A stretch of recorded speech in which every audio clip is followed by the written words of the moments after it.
Hello friends, বলো তো কেমন হলো এটা? আমি যার মতো বলতে চাইলাম তার মতো কি হলো জানিও কমেন্টে।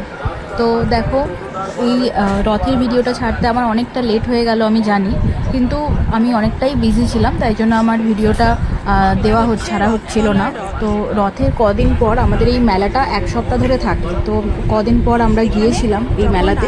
যেদিনকে গেছিলাম আনফর্চুনেটলি এত বৃষ্টি হয়েছে, কিন্তু তবু আমরা গেছিলাম। তো দেখতেই পাচ্ছ কাদা।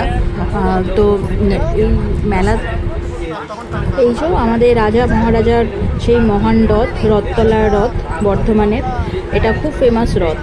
তো এখানে আজকে এত বৃষ্টি হয়েছে, তবুও কিন্তু প্রচুর লোক এসেছিল।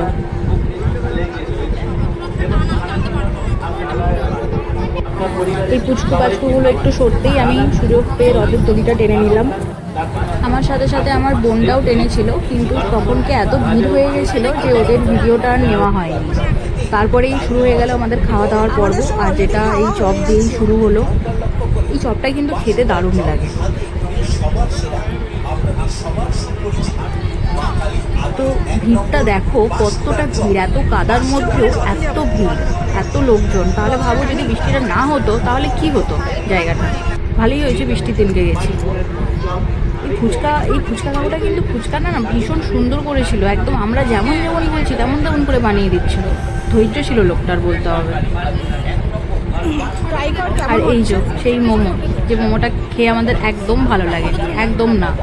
মানে খেয়ে ভাবছি কেন নিতে গেলাম, পয়সা বরবাদ, এরকম একটা ফিল হয়েছে।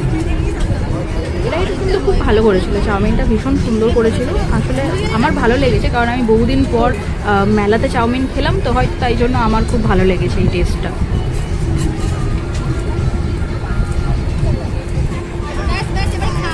আমরা ভিডিওর সঙ্গে সঙ্গে একটু ফুড ব্লগিংটাও চেষ্টা করছিলাম করার, জানিও কেমন হয়েছে। এই যে মোমোটা, এই মোমোটা ভীষণ সুন্দর হয়েছিল খেতে, ভীষণ সুন্দর। এটা অ্যাকচুয়ালি ওই যেখানে চাউমিন খাচ্ছিলাম তার পাশেই ছিল, তার পাশেই এই স্টলটা বসেছিল। তো এত সুন্দর একটা সেন্ট আসছিল, একটা স্মেল আসছিল। তো চাউমিন খেতে খেতেই আমরা বলছি ওই মোমোটা, এরপরে হচ্ছে ওই মোমোটা খাবো। তো তাই জন্য ওটা খেয়েছিলাম। তারপরে এই যে আমাদের বোন, আমি আর আইসক্রিমের পরেও কিন্তু আমরা কিছু কিছু খাবার খেয়েছিলাম, যেগুলো আর ভিডিও নেওয়া হয়নি। আর ফেরার সময়তে এটা হচ্ছে আমাদের আলামগঞ্জ বারোয়ারি রথ। এটা ভীষণ সুন্দর ডেকোরেশন করেছিল, দেখো দেখতেই পাচ্ছ। আর সামনাসামনি তো আরও সুন্দর লাগছিল। এই যে দরজাগুলো দেখছো, দরজাগুলো দিয়ে গিয়েও কিন্তু ওখানে খুব সুন্দর সুন্দর ঠাকুরের মূর্তি করেছিল। তো সেই ভিডিওগুলো আমার নেওয়া হয়নি। ঠিক আছে, চলো আজকের মতো এতটাই, টাটা।